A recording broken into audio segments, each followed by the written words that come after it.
If you have a question during the show, we want to hear your input is a big part of what makes the show great, and we thrive in your energy and insights. So whether it's a quick comment, a thoughtful question, or an opinion you just have to share, please don't hesitate to drop it in the chat. Now, if you want to make absolutely sure your message stands out and gets featured on the show, there's a very easy way to do that. Just use the super chat feature. Click the $ at the bottom of the chat box to send in your super chat. This guarantees that your message gets on the air, and it's also a fantastic way to support our channel. We rely on your support to keep bringing you the sports content you love, and we appreciate every bit of it. So go ahead, let us know what you're thinking. Hit that super chat button, and let's keep this show as interactive and exciting as possible. And if you prefer, you can also go to the gsmcpodcast.net to tip, donate, and leave a comment or question there. We couldn't do what we do without your amazing support, and we're so thankful to have you as part of our community. We have to start off though. Boy, oh boy, oh boy, oh boy, oh boy. Man, oh man. You saw a little bit of my disappointment yesterday when I was discussing this on the reactions to the top headlines on the last segment of the show, the reaction I always do. Yeah, it's very, very frustrating here seeing what's going on with Brazil.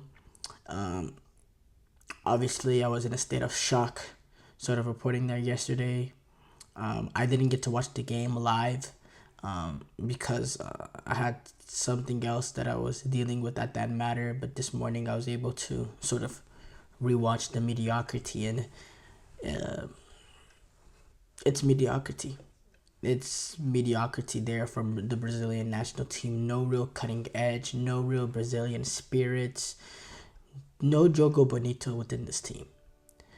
Lifeless, clueless, gutless team for those individuals who don't have the quality of the players in the Brazilian. Okay, look, actually, I'll phrase that fast. I think the players played with spirit and they tried. The quality is just not there. The intensity is not there. You saw in periods of the game we're down 1-0 and you need, it would spring, the camera would spring to Dorviel Jr. trying to push them on, and it was just like, why, you're down 1-0. Why is the manager on the sideline needed to sort of push you on to get you, to press higher up, to start, putting more pressure on the Paraguayan players? The Paraguayan national team, they were comfortable in this game. There were periods in this game that they were under no type of pressure, and there was a throughout the entire game they never thought they were concede. Now, Brazil did have 71% possession, but a lot of the possession was not in dangerous areas that can really threaten Paraguay. It was a lot of sideways and backwards, no real forward playing creativity, line breaking balls. The few times that they did try to go forward, it was easily sniffed out by the Paraguayan defense. And that early goal did for Paraguay in the 20th minute is allowed them to sit back, observe, allow Brazil to have the ball, and just make it really, really difficult for Brazil to break them down. In Brazil, they just did not have the quality to break down the Paraguayans at the in Asuncion. And Paraguay, they were comfortable in this game. You compare it to what we saw when Brazil took on Paraguay at the Copa America. Now, obviously, that's on a neutral side. There's a little bit difference. Brazil, they dominated Paraguay that game. That was Brazil's best game of the Copa America.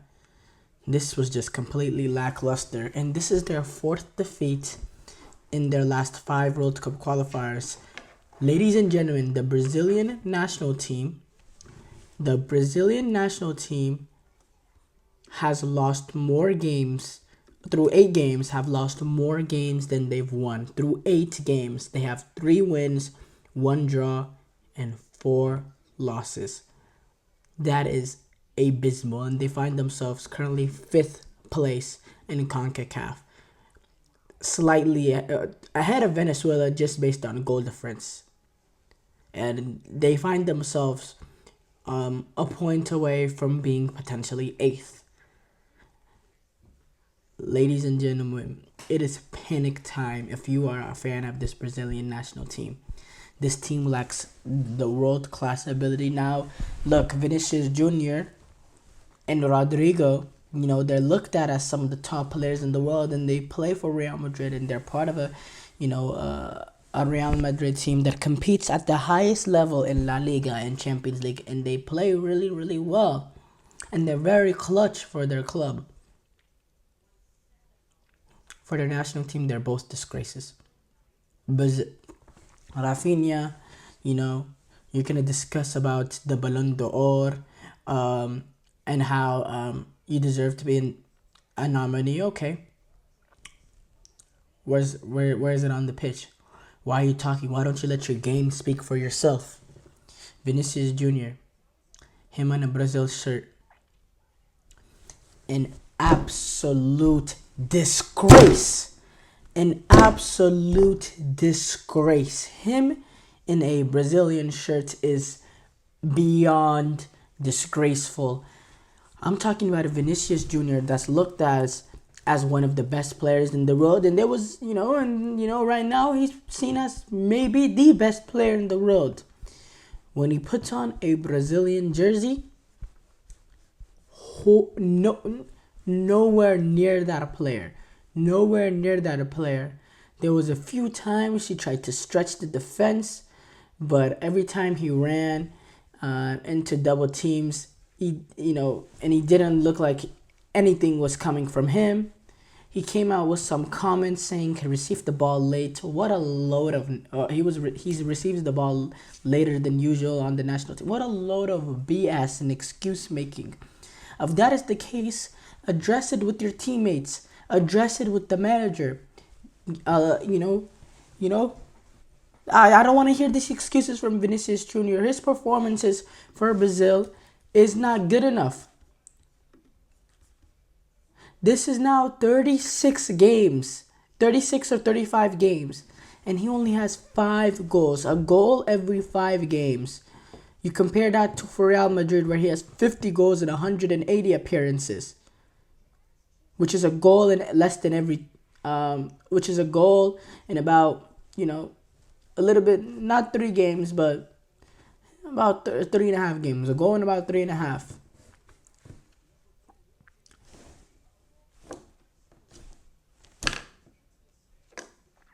This is just the reality we find ourselves in with Vinicius Jr. He doesn't perform anywhere near the levels that he performs for Real Madrid. He doesn't perform for Barcelona. For Brazil. I keep saying Barcelona. For Brazil. Is the badge too heavy for him? Is that Seleção badge just the pressure too much of leading this team? Also, another thing we discussed about Rodrigo in his comments about Neymar being needed for Brazil to win the World Cup in 26, which, this window proves even more. Brazil, the leading assist maker in CONMEBOL World Cup qualifiers through 8 games is Neymar. Neymar tore his ACL back in October 2023 against Uruguay, actually. That Uruguay game was only their 4th game of qualifiers.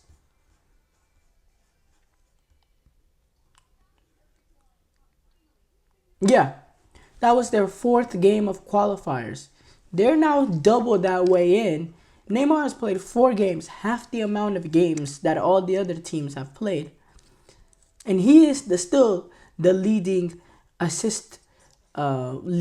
CONMEBOL World Cup qualifiers in assists. And keep in mind, he played 4 games, but he got injured mid-game in that 4th game. So it's really 3 and some change.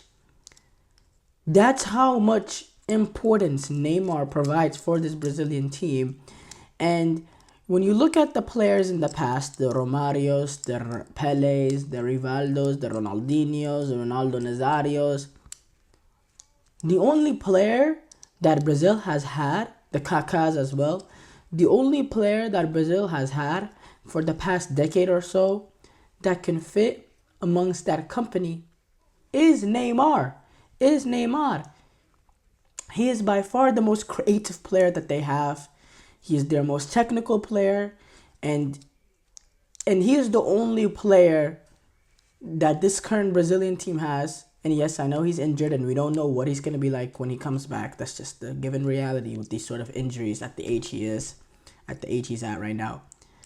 But Neymar has been the only player that's is proven that the badge doesn't weigh too heavy on him, that his performances still are at the highest level when he's playing for his country, going back to his days being a 21, 22-year-old, being asked to lead his country at a home World Cup with all the pressure on him, I believe it was age 22, that World Cup. It's really a sad affairs we have. Dorval Jr., I believe before the game, he said, Brazil, they're going to be at the World Cup final. I guarantee it in 2026. Will he be there by 2026? Will Brazil get past the round of 16 at that World Cup, let alone a quarterfinal? Not the way this team is looking right now. Now, look, I don't think they're in jeopardy of missing the World Cup, even with how horrible of a start that they've had. They're still, despite how horrible of a start that they have, they'd still have a guaranteed spot in the World Cup if it ended today. With 6 teams automatically getting in, and then the 7th team being a sort of qualifier, being an interconfederation playoff. Now, in years past, this is because of the expanded 48 World Cup team. But in years past, with the 32 World Cup team format, in which only 4 teams get a guaranteed spot, and the 5th place team has to play an interconfederation playoff, the Brazilian national team find themselves in a spot right now that if the Colombo World Cup qualifiers were to end today, they'd be in the Interconfederation Cup playoff. But that's not the case that we find ourselves in. We find ourselves in the time where it's a 48-team World Cup. And let's be for real, they're not. I don't believe they're in any sort of jeopardy to miss the World Cup. Their next 2 games are against Chile and Peru, the 2 teams bottom out of the CONMEBOL World Cup qualifiers, the 2 worst teams in CONMEBOL, probably as we speak, when you look at the fact that Bolivia were able to get 6 points in this past international window, which is a great window for them. Chile with 5 points, Peru was 3. Look, I think that's, the opportunity for Brazil to sort of, make a return. Will Neymar be available for that? We don't know. That remains to be seen. He's just going to be returning at Al Hilal very recently. But, it's not a good moment in Brazilian football. It's really not. And some major changes need to come.